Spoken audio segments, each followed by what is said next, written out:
പിതാവിന്റെയും പുത്രന്റെയും പരിശുദ്ധാത്മാവിന്റെയും നാമത്തിൽ ആമേൻ. എൻ്റെ പ്രിയപ്പെട്ടവരെ, സെപ്റ്റംബർ 3 ബുധനാഴ്ച നമുക്ക് അമ്മയോട് ചേർന്ന് പ്രാർത്ഥിക്കാം. അമ്മേ പരിശുദ്ധമ്മേ, അമ്മേ പരിശുദ്ധമ്മേ, ദേവമാതാവേ, ദൈവമാതാവേ, കൃപാസനത്തിലൂടെ ഞങ്ങൾക്കും ഞങ്ങളുടെ ദേശത്തിനും അമ്മ മധ്യസ്ഥം തേടി തന്ന എല്ലാ അനുഗ്രഹങ്ങൾക്കും കൃപകൾക്കും ഞങ്ങളിപ്പോൾ ഹൃദയം നിറഞ്ഞ നന്ദി പറയുന്നു.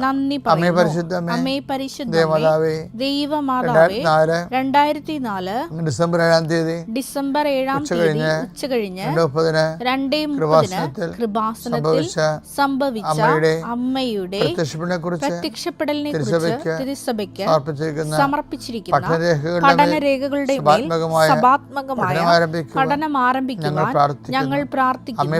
അമ്മേ പരിശുദ്ധമ്മേ, ഭൂസ്വർലോകങ്ങളുടെ രാജ്ഞിയായ അങ്ങേയ്ക്ക് ഭൗമസംരക്ഷണത്തിനായി പ്രപഞ്ചപ്രകൃതിയെ തന്നെ തിരുസഭ പ്രതിഷ്ഠിക്കുവാൻ ഈ പ്രത്യക്ഷീകരണം വഴി ഇടയാക്കണമേ. പരിശുദ്ധമ്മേ, ജപമാല മാതാവേ, സകല കൃപാസനം പ്രാർത്ഥനകളോടും ചേർത്ത് ഞങ്ങളിപ്പോൾ പ്രാർത്ഥിക്കുന്ന ഈ കുടുംബത്തിന്റെ പ്രത്യേക നിയോഗം. മക്കളെ,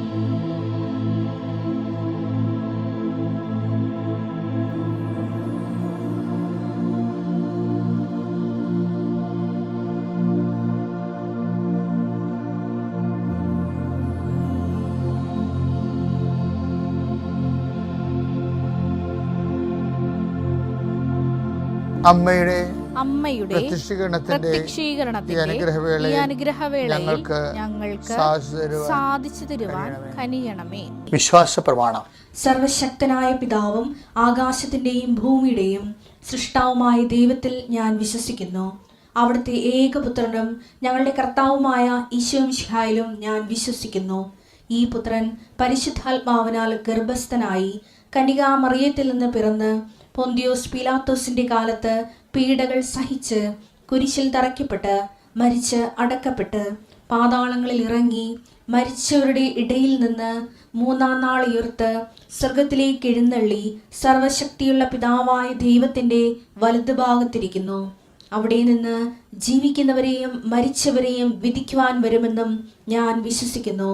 പരിശുദ്ധാത്മാവിലും ഞാൻ വിശ്വസിക്കുന്നു. വിശുദ്ധ കത്തോലിക്കാ സഭയിലും പുണ്യവാന്മാരുടെ ഐക്യത്തിലും പാപങ്ങളുടെ മോചനത്തിലും ശരീരത്തിന്റെ ഉയർപ്പിലും നിത്യമായ ജീവിതത്തിലും ഞാൻ വിശ്വസിക്കുന്നു. ആമേൻ. സ്വർഗ്ഗസ്ഥനായ ഞങ്ങളുടെ പിതാവേ, അങ്ങയുടെ നാമം പൂജിതമാകണമേ. അങ്ങയുടെ രാജ്യം വരണമേ. അങ്ങയുടെ തിരുമനസ് സ്വർഗത്തിലെ പോലെ ഭൂമിയിലും ആകണമേ. അന്നു വേണ്ടുന്ന ആഹാരം ഇന്ന് ഞങ്ങൾക്ക് തരണമേ. ഞങ്ങളോട് തെറ്റ് ചെയ്യുന്നവരോട് ഞങ്ങൾ ക്ഷമിക്കുന്നത് പോലെ ഞങ്ങളുടെ തെറ്റുകൾ ഞങ്ങളോടും ക്ഷമിക്കണമേ. ഞങ്ങളെ പ്രലോഭനത്തിൽ ഉൾപ്പെടുത്തരുതേ, തിന്മയിൽ ഞങ്ങൾ രക്ഷിക്കണമേ. ആമേൻ. നന്മ നിറഞ്ഞ മറിയമേ, സ്വസ്തി. കർത്താവ് അങ്ങയുടെ കൂടെ സ്ത്രീകളിൽ അങ്ങ് അനുഗ്രഹിക്കപ്പെട്ടവളാകുന്നു. അങ്ങയുടെ ഉദരത്തിൻ ഫലമായി ഈശോ അനുഗ്രഹിക്കപ്പെട്ടവനാകുന്നു. പരിശുദ്ധ മറിയമേ, തമ്പുരാന്റെ അമ്മേ, പാപികളായ ഞങ്ങൾക്ക് വേണ്ടി ഇപ്പോഴും ഞങ്ങളുടെ മരണസമയത്തും തമ്പുരാനോട് അപേക്ഷിക്കണമേ. ആമേൻ. കർത്താവേ, നിന്റെ ഉന്നതമായ നാമത്തിന് സ്വസ്ഥം ചെയ്യുന്നു. കർത്താവേ, നിന്റെ വിശുദ്ധ പൗരോഹിത്യത്തെ മഹത്വപ്പെടുത്തണമേ. ഈശോ ഇന്ന് യാത്ര ചെയ്യുന്നവരെ ആശ്രയിച്ച് പ്രാർത്ഥിക്കുന്നു. ഈശോയെ, മാരകരോഗങ്ങൾ, മറാവ്യാധികൾ യേശുവിൻ്റെ നാമത്തിൽ മാറിപ്പോകട്ടെ. ഈശോ, നിന്റെ വിശുദ്ധ പൗരോഹിത്യത്തെ മഹത്വപ്പെടുത്തണമേ. കർത്താവേ, നിന്നെ ആശ്രയിക്കുന്ന നിരാശന ഇടയാക്കലെന്ന് പ്രാർത്ഥിക്കുന്നു. ഈശോയെ, ഇന്നത്തെ ദിവസം സഞ്ചരിക്കുന്ന വഴികൾ, സംസാരിക്കുന്ന വ്യക്തികൾ, നിങ്ങൾ കടന്നു പോകുന്ന ഓരോ സംരംഭങ്ങൾ, ഓഫീസുകൾ, അതുപോലെ തന്നെ ഇടങ്ങൾ, വീടുകൾ, അവരോട് സംസാരിക്കുന്ന വിഷയങ്ങൾ എല്ലാം നിങ്ങൾക്ക് അനുകൂലമാകുകയും നിങ്ങൾക്ക് സംസാരിക്കാൻ ആവശ്യമില്ലാത്തത് സംസാരിക്കാതിരിക്കുകയും അസ്വസ്ഥതകൾ ഉണ്ടാകാതിരിക്കുകയും ഹൃദയം ഭാരപ്പെടാതിരിക്കുകയും എൻ്റെ ഹൃദയത്തെ കർത്താവിൻ്റെ നാമത്തിൽ ഞാൻ മുദ്ര വെക്കുന്നു. കർത്താവെ, അങ്ങ് ആഗ്രഹിക്കാത്ത വഴികളിലൂടെ സഞ്ചരിക്കാതിരിക്കാൻ അവർക്ക് അങ്ങ് സംരക്ഷണം നൽകണമെന്ന് പ്രാർത്ഥിക്കുന്നു. ദൈവത്തിൻ്റെ കരുണ നിന്നെ ആവശ്യിക്കട്ടെ, നിൻ്റെ കുഞ്ഞുങ്ങളെ ആശീർവദിക്കട്ടെ. നീ ഏറ്റെടുത്തിരിക്കുന്ന എല്ലാ വിഷയവും, വിദ്യാർത്ഥികൾ എന്ന നിലയിൽ നിങ്ങൾ ഏറ്റെടുത്തിരിക്കുന്ന ഉത്തരവാദിത്തങ്ങൾ, നിങ്ങൾ കണ്ടുപിടിക്കേണ്ട സബ്ജക്റ്റുകൾ, കോഴ്സുകൾ, സ്ഥാപനങ്ങൾ, അതുപോലെ തന്നെ രാജ്യങ്ങൾ എല്ലാം നിങ്ങളുടെ മുമ്പിൽ വെളിപ്പെട്ട് വരാൻ ഇടയാക്കട്ടെ പ്രാർത്ഥിക്കുന്നു. നിത്യം പിതാവും പുത്രനും പരിശുദ്ധാത്മാവായ സർവ്വേശ്വരൻ നീക്കുവാമേ. നിങ്ങൾ കുടുംബത്തിന് വേണ്ടിയും കുഞ്ഞുങ്ങൾക്കും ചെയ്യേണ്ട കാര്യങ്ങളെല്ലാം നിങ്ങൾ കർത്താവിൻ്റെ തിരുസന്നിധിയിൽ ദൈവമഹത്വത്തിന് വേണ്ടി കാഴ്ചവെക്കണം. നിങ്ങളിങ്ങനെ ഓട്ടോമാറ്റിക്കായിട്ട് ഉത്തരവാദിത്തം പോലെ അങ്ങനെ ചെയ്തു മാറുന്നതാണ്. എന്തുമാത്രം ചെയ്ത് ചില കാര്യങ്ങൾ വരവ് വെക്കണമെന്നുണ്ടെങ്കിൽ നമുക്ക് ഇൻറ്റൻഷൻ വെക്കണം. ഇൻറ്റൻഷൻ ഒരു പ്രധാന ഇൻറ്റൻഷൻ ഇൻറ്റൻഷൻ വെച്ചാൽ അത് ഉദ്ദേശം വെക്കണം. ഉദ്ദേശം വെക്കാത്ത ഇപ്പം അണക്കെട്ടില്ലാത്ത നദികൾ എന്ത് സംഭവിക്കും? നല്ല വെള്ളം ഒഴുകി കടലിൽ പോയി ഉപ്പുവെള്ളമായി മാറും. അതുപോലെ നിയോഗം എന്ന് പറയണത്, നമ്മളിത് ഇന്ന ഇൻറ്റൻഷനോട് കൂടിയാണ് ഇത് ചെയ്യണത്, കർത്താവിൻ്റെ നാമത്തിൻ്റെ മഹത്വത്തിനാണ് എന്ന് നമ്മൾ ഇൻറ്റൻഷൻ വെച്ചാൽ ദൈവനാമം മഹത്വപ്പെടണം, സുവിശേഷം വ്യാപരിക്കണം, വിശ്വാസം കൈമാറണം. കർത്താവ് എൻ്റെ കഷ്ടപ്പാട്, നമ്മൾ കഷ്ടപ്പാടിനെ കുറിച്ച് എപ്പോഴും പറയും. ഞാൻ കെട്ടിവന്ന കാലം മുതൽ കിടന്ന് അലയണാണെന്ന് പറയും. എൻ്റെ മകളെ കെട്ടിവന്ന കാലം മുതൽ നീ അരച്ചിലാണെങ്കിൽ ഇന്ന് നീ ഒരു മദർ തെരേസയാകേണ്ട ആളാണ്. എന്താ കാര്യം? നീ ഇതൊന്നും കാഴ്ചവെച്ചിട്ടില്ല. ഇൻറ്റൻഷൻ എന്ന് പറഞ്ഞാൽ എന്താണ്? കാഴ്ചവെപ്പാണ്. നമുക്ക് കാഴ്ചവെക്കുന്നെങ്കിൽ വിശുദ്ധരാകണമെങ്കിൽ നമുക്ക് വിശുദ്ധിയുടെ മേഖലയെ വ്യാപരിച്ചിട്ട് ആ രീതിയിലുള്ള ഒരു സൊല്യൂഷൻ അല്ല. ഓരോരുത്തർക്കും അവരവരായ ഇടങ്ങളിലാണ് വിശുദ്ധിയിലേക്ക് വളരാൻ കഴിയണത്. ഇപ്പം ചില വീടുകളിൽ, ഞാനൊരു വീട്ടിൽ ചെന്നപ്പോൾ പറയും, എൻ്റെ അമ്മായിയമ്മയായിട്ട് ഞാൻ 14 വർഷമാണ് അവർ കിടപ്പ്, ഈ മലമൂത്ര വിസർജനം എല്ലാം കട്ടിലായി. എൻ്റെ അനിയത്തിൻ്റെ മനസ്സമ്മതത്തിന് പോലും പോകാൻ ഒത്തില്ല എന്ന് പറയും. അപ്പോൾ അമ്മായിയമ്മയ്ക്ക് അവിടെ പ്രാധാന്യത്തോടെയാണ് പറയണത്.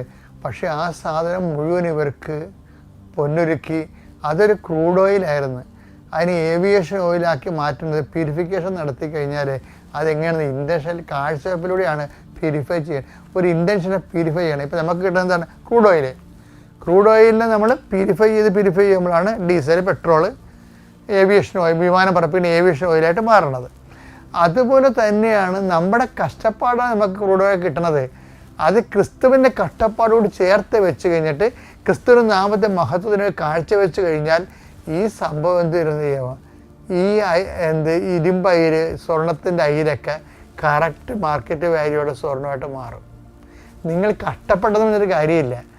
അതിന് നിങ്ങൾ കാഴ്ചവെച്ച് ദൈവത്തെ നാമത്തെ ആ വിഷയം വെച്ച് ദൈവത്തെ മഹത്വപ്പെടുത്തി നിങ്ങളതിൽ പ്രയോജനമുള്ള ദാസന്മാരായി ദൈവതിരുസന്നിധിയിൽ സമ്പന്നരായി മാറാൻ ശ്രമിക്കണം. അങ്ങനെയാണ് നമ്മൾ ദൈവതിരുസന്നിധിയിൽ ഇപ്പം 12:21 ലൊക്കായാലേ 12:21 ഇതുപോലെയാണ് ദൈവസന്നിധിയിൽ